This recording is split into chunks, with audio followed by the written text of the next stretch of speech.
স্বামীর সেবাতেই এবার নিজের বৈবাহিক জীবনে স্বামীর থেকে পাওয়া সুখকে খুঁজে পেল। এবার হ্যাঁ বন্ধুরা, ভিডিওতে লাইক দিয়ে দেখতে থাকুন। যে মুহূর্তে কিনা আয়ুষকে এক পর্যায়ে সমস্ত চেক আপ সম্পন্ন হওয়া মাত্রই ডক্টররা যখন কিনা অবশেষে আয়ুষকে ডিসচার্জ দেওয়ার সিদ্ধান্ত নেয়, ঠিক সেই সময় হসপিটাল থেকে হুইল চেয়ারে করে আয়ুষকে নিয়ে যাওয়ার আগে যখন কিনা আবারও কুসুম আয়ুষের সামনে এসে দাঁড়ায়, ঠিক সেই মুহূর্তে আয়ুষ হাইপার হয়ে যাওয়া মাত্র ইন্দ্রাণী গাঙ্গুলি যখন আয়ুষকে বলতে থাকে যে দাঁড়াও আয়ুষ, তুমি এর আগে এই মেয়েটাকে অপমান অসম্মান করো, ওকে কোনোরকম কোনো কথাবার্তা শোনাও, তার আগে আমি তোমাকে একটা স্পষ্ট কথা বলে দিচ্ছি যে যাকে তুমি বকাঝকা করার চেষ্টা করছো তাকে কোনো মতেই অপমান অসম্মান করবে না তুমি। তার কারণ তোমার এই বিপদের দিনে তুমি জানো সবথেকে বেশি কে কষ্ট পেয়েছে, সবথেকে বেশি কে তোমার পেছনে শ্রম দিয়েছে, এই কুসুমের কারণে আজকে তুমি জীবিত রয়েছো, আমাদের সমস্ত লোকেদের মাঝে রয়েছো।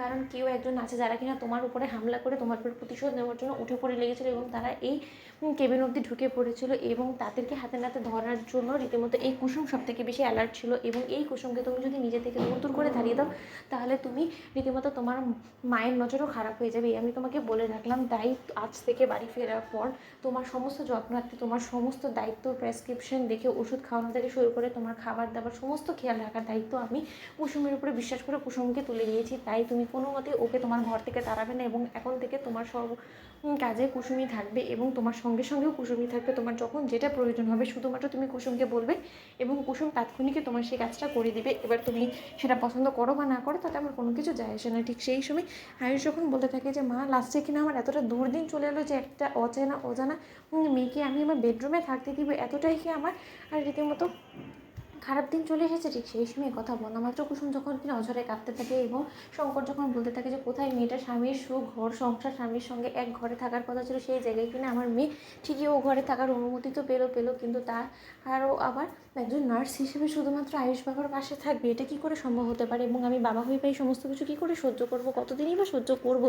নানান আমার মেয়েটার সঙ্গে এটা সম্পূর্ণরূপে অন্যায় হচ্ছে, কিন্তু কী বা করার আছে? ঠিক সেই সময় শঙ্কর যখন কুসুমকে বলতে থাকে যে কুসুম তোর আয়ুষ বাবার নার্স হয়ে থাকার কোনো প্রয়োজন নেই, কারণ তুই তো আয়ুষ বাবার স্ত্রী হয়ে নিজের অধিকার ফলে সেখানে থাকতে পারিস। ঠিক সেই সময় কুসুম যখন বলতে থাকে যে তোমাকে আমার দিব্যি বাবা তুমি কোনো মতে তুমি দেবী মায়ের কাছে গিয়ে সম্পর্কে কোনো কিছু বলবে না, কারণ এখনকার পরিস্থিতি যা হয়ে দাঁড়িয়েছে এমনি ছোটো সাহেব চিনতে পারছে না কাউকে। এর উপরে যদি সে কোনো মতে জানতে পারে যে আমি তার স্ত্রী, তাহলে হিতে বিপরীত হয়ে সে যদি আবার অসুস্থ হয়ে পড়ে তাহলে আমি কোনোদিনও নিজেকে ক্ষমা করতে পারবো না। এই পরিবারের মধ্যে আমি পা রাখার পর থেকে একের পর এক ঝড়ঝাপটা বয়েই চলেছে, তাই আমি কোনো মতেই চাই না যে নতুন করে কোনো রকম কোনো ঝড় আসুক। তাই আমি তোমার কাছে হাত জোর করে অনুরোধ করছি, যদি তুমি একদিনের জন্য আমাকে ভালোবেসে থাকো তাহলে তুমি কোনো মতে ও বাড়ির কারো কাছে গিয়ে সমস্ত কথা তোলার চেষ্টাও করবে না এবং কোনো মতে আমি না বলা পর্যন্ত তুমি আমার বিয়ের কথাটা ফাঁস করবে না, যতদিন না ছোটো সাহেব অন্তত সুস্থ সবল হয়ে উঠছে, আমাকে চিনতে পারছে।